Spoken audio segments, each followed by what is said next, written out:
Desde que me entendo por gente, eu vejo o mundo de uma maneira diferente. Pra mim, o céu não é só azul. As ruas não são apenas concreto.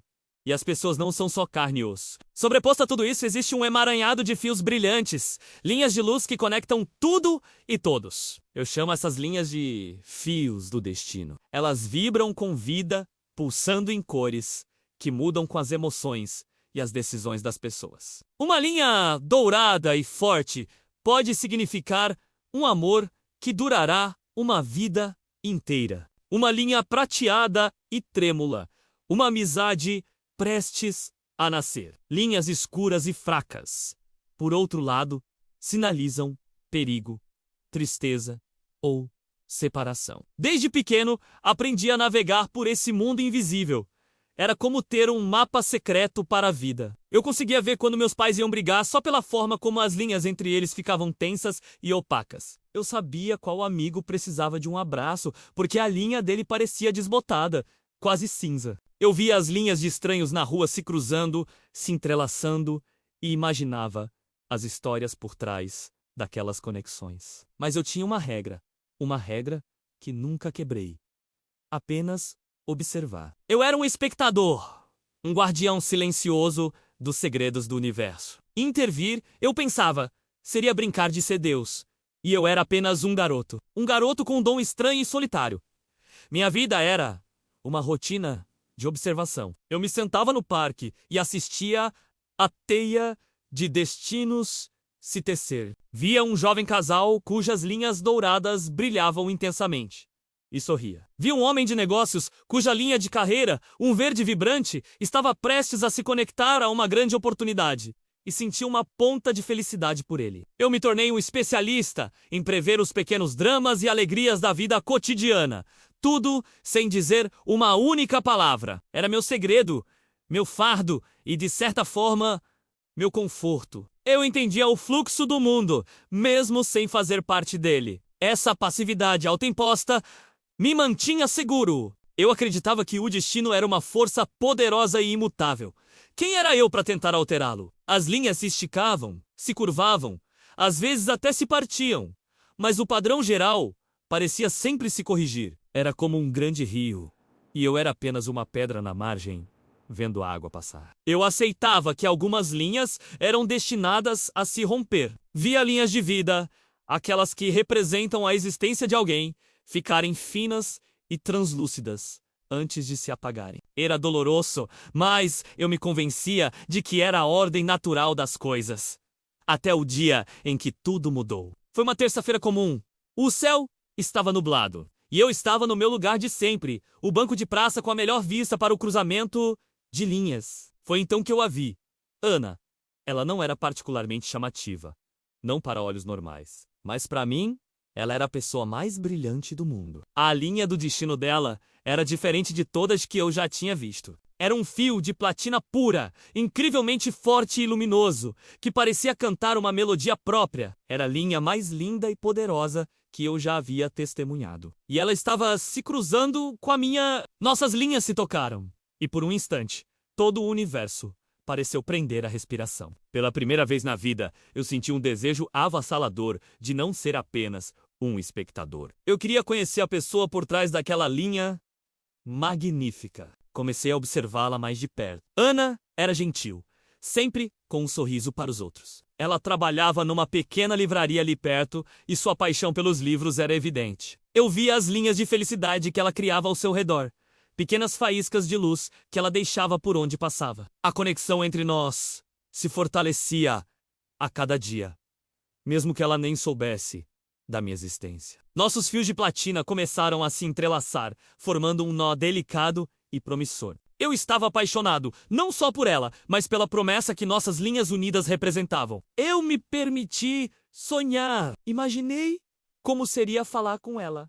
Como seria se nossas vidas, e não apenas nossas linhas, se unissem. A ideia de quebrar minha regra parecia cada vez menos assustadora e mais necessária. Talvez o destino não fosse apenas algo para ser observado, mas algo para ser vivido. Talvez meu dom não fosse uma maldição de solidão, mas uma ferramenta para encontrar a felicidade. Eu estava pronto para dar o primeiro passo, para me apresentar e ver onde aquele fio de platina nos levaria. Estava juntando toda a minha coragem para ir até a livraria no dia seguinte. Mas o destino, como eu logo descobriria, pode ser cruel. Naquela noite, tive um pesadelo. Vi a linha de platina de Ana, tão forte e brilhante, começar a se desfiar. Pequenos filamentos se soltavam, perdendo o brilho como uma corda prestes a arrebentar. Acordei suando frio, com o coração acelerado. Corri para a janela, procurando pela linha dela no horizonte da cidade. E lá estava ela. Exatamente como no meu sonho. A linha de platina, a linha mais linda que eu já vira, estava começando a se romper. Pequenas fissuras escuras apareciam ao longo de seu comprimento e o brilho dela diminuía a cada minuto que passava. O pânico tomou conta de mim. Uma linha se rompendo daquela forma significava apenas uma coisa: um perigo mortal e iminente. O destino de Ana estava em risco. E, pela primeira vez, a ideia de apenas observar era insuportável. Eu não podia ficar parado enquanto a linha dela se desfazia.